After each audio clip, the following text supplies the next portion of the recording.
మరో breaking news అందుతుంది. మనకి మైక్రో ఫైనాన్స్ కేసు కీలక మలుపు తిరిగింది. ఈ కేసులో ప్రధాన నిందితుడిగా ఆరోపణలు ఎదుర్కొంటున్న మధు అప్రూవర్గా మారినట్లు సమాచారం. సింగర్ మంగ్లీకి కేసుతో ఎలాంటి సంబంధం లేదని మధు క్లారిటీ ఇచ్చాడు. హిమాకాంత్ రెడ్డి తనను మోసం చేశాడని తెలిపాడు. కంపెనీ నుంచి 20 కోట్లు హిమాకాంత్ తీసుకున్నాడని చెప్పాడు. హిమాకాంత్ రెడ్డి అడ్వకేట్ సుబ్బారావు స్నేహితులని, హిమాకాంత్ రెడ్డి నుంచి డబ్బులు ఇప్పిస్తానని అడ్వకేట్ సుబ్బారావు చెప్పినట్లు తెలిపాడు. అయితే డబ్బులు ఇప్పించేందుకు సెలబ్రిటీల నెంబర్లు కావాలని సుబ్బారావు అడిగాడని మధు పేర్కొన్నాడు. ఇక బిగ్ బాస్ కు వెళ్లాలని సుబ్బారావు ప్రయత్నించాడని మధు స్పష్టం చేశాడు.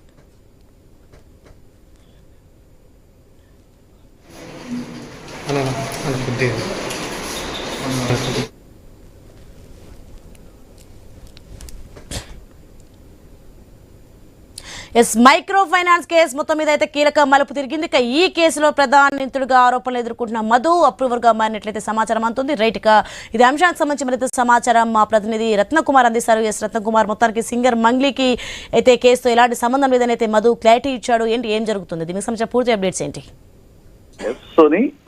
మైక్రో ఫైనాన్స్ కేసులో ఇప్పటికే సింగర్ మంగ్లీ పైన కేసు నమోదైన విషయం తెలిసిందే. ఆమె యొక్క పాత్రకు సంబంధించి పోలీసులు ఇన్వెస్టిగేషన్ చేస్తున్నారు. ఆమెతో పాటు మొత్తం ఐదుగురు పైన ఈ యొక్క మైక్రో ఫైనాన్స్ వ్యవహారంలో అడ్వకేట్ సుబ్బారావును బెదిరించారు అనే దానికి సంబంధించి పంజగుట్ట పోలీసులు కేసు నమోదు చేయడం జరిగింది.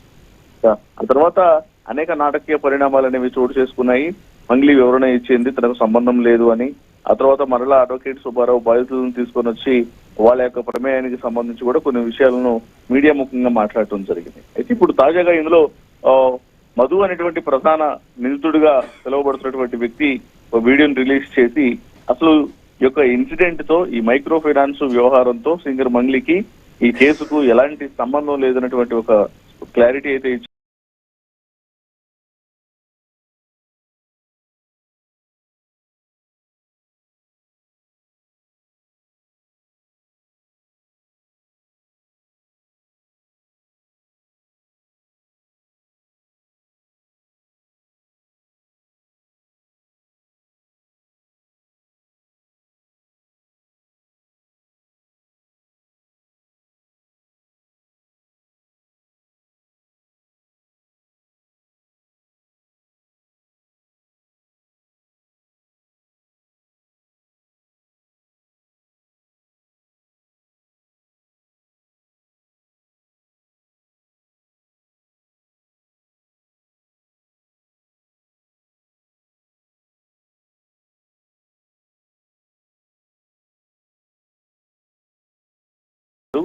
కంపెనీలో పెట్టిన దాదాపు 20 కోట్ల రూపాయలను హిమాకాంత్ రెడ్డి అనే వ్యక్తి తీసుకున్నాడు. ఈ హిమాకాంత్ రెడ్డి, అడ్వకేట్ సుబ్బారావు ఇద్దరు స్నేహితులు. సుబ్బారావును హిమాకాంత్ రెడ్డి పరిచయం చేశాడు అనేటువంటి విషయాలు తెలియజేయడం జరిగింది. ఇక హిమాకాంత్ రెడ్డి దగ్గర నుండి డబ్బులు ఇప్పిస్తానని సుబ్బారావు చెప్పాడు. అలాగే సినీ సెలబ్రిటీస్ నెంబర్స్ కావాలని సుబ్బారావు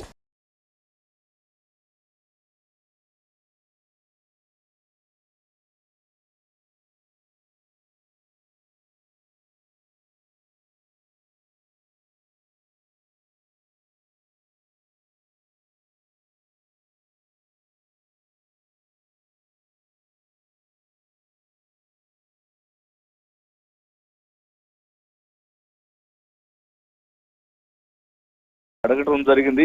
అలాగే బిగ్ బాస్ లోకి వెళ్లాలని బాగా ప్రయత్నం చేశాడు. తను ఎవరినైతే పంజగుట్ట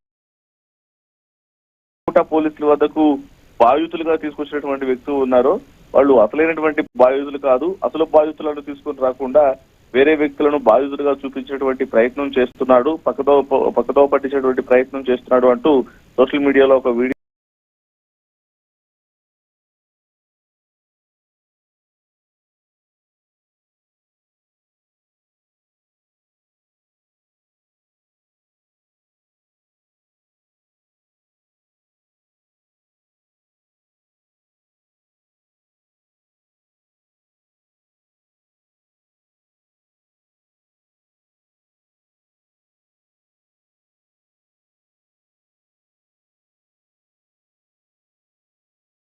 రిలీజ్ చేస్తూ క్లారిటీ ఇవ్వడం జరిగింది. మొత్తానికి మైక్రో ఫైనాన్స్ వ్యవహారం కేసు అనేక కీలక మలుపులు అనేవి తిరుగుతోంది. ఒకరిపైన ఒకరు ఆరోపణలు చేసుకుంటున్న సందర్భంలోనే ఇప్పటి వరకు బాధితులుగా వచ్చినటువంటి వ్యక్తులు కూడా ఇచ్చినటువంటి అమౌంట్ ఇన్వెస్ట్మెంట్ పూర్తిగా వాళ్ళు ఇచ్చిన డబ్బులన్నీ మధు అనే వ్యక్తికే ఇచ్చాము అనేటువంటి విషయాన్ని ఆ మీడియాతో కూడా చెప్పినటువంటి పరిస్థితిని గమనించాం. ఎక్కడా కూడా సింగర్ మంగ్లీ గాని లేకపోతే అతని యొక్క ఆమె యొక్క సోదరుడు శివాకి డైరెక్ట్ గా వాళ్ళు అప్రోచ్ అవ్వలేదు అనే విషయాలను మాత్రమే బాధితులు తెలియజేశారు. ఇప్పుడు దానికి తగ్గట్టుగానే మధు కూడా ఈ కేసులో వాళ్ళ యొక్క సంబంధం లేదన్నటువంటి క్లారిటీని కూడా ఇవ్వడం జరిగింది. కానీ అడ్వకేట్ సుబ్బారావు మాత్రం వారి యొక్క పాత్ర ఉంది అన్నటువంటి విషయాలకు సంబంధించి ఆయన మీడియాతో తెలియజేసినటువంటి పరిస్థితి కనిపించింది. Right, thanks for the information Ratnakumar.